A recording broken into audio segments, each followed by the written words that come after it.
Hello நண்பா, fun of 96 welcome to my channel. நம்ம இப்போ என்ன பார்க்க போகிறோம்னா, எண்ணெய் கத்திரிக்காய் காரக்குழம்பு. உரிச்ச வெங்காயத்தை இந்த மாதிரி பொடிசு பொடிசாக ஸ்லைஸ் பண்ண அந்த வெங்காயத்தை சின்ன சின்னதாக நறுக்கணுங்க.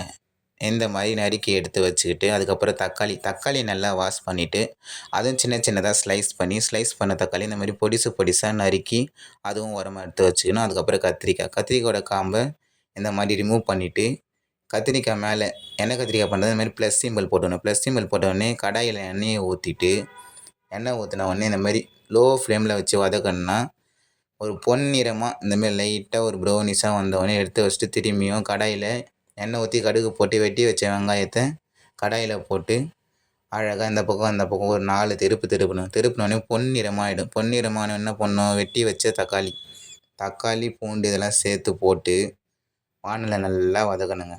வதக்கின உடனே அதுக்கான மஞ்சள்தூள் மிளகாத்தூள் போட்டு ஃப்ளேம் பண்ணி வச்சுருக்கோம்ல அந்த கத்திரிக்காயை எடுத்து வானலில் ஆட் பண்ணிடணுங்க. ஆட் பண்ண உடனே தேவையான தண்ணியை போட்டு கொதிக்க வைக்கணும். கொதிக்க வச்சோடனே அதோட ரிசல்ட் இப்படி தாங்க இருக்கும். பார்த்தீங்களா எப்படி இருக்குன்ட்டு. இப்போது சோறு வடித்து வச்சுருக்கோம். இதான் வடித்த சோறு. தொட்டுக்க எதுனா தேவையில்ல, அதுக்கு தான் அப்பளம். எனக்கு இந்த அப்பளம் பிடிக்கும், அதனால் நான் வறுத்து வச்சுட்டேன். உங்களுக்கு என்ன அப்பளம் பிடிக்குமோ நீங்கள் அதை வறுத்துக்குங்க. ஓகேவா?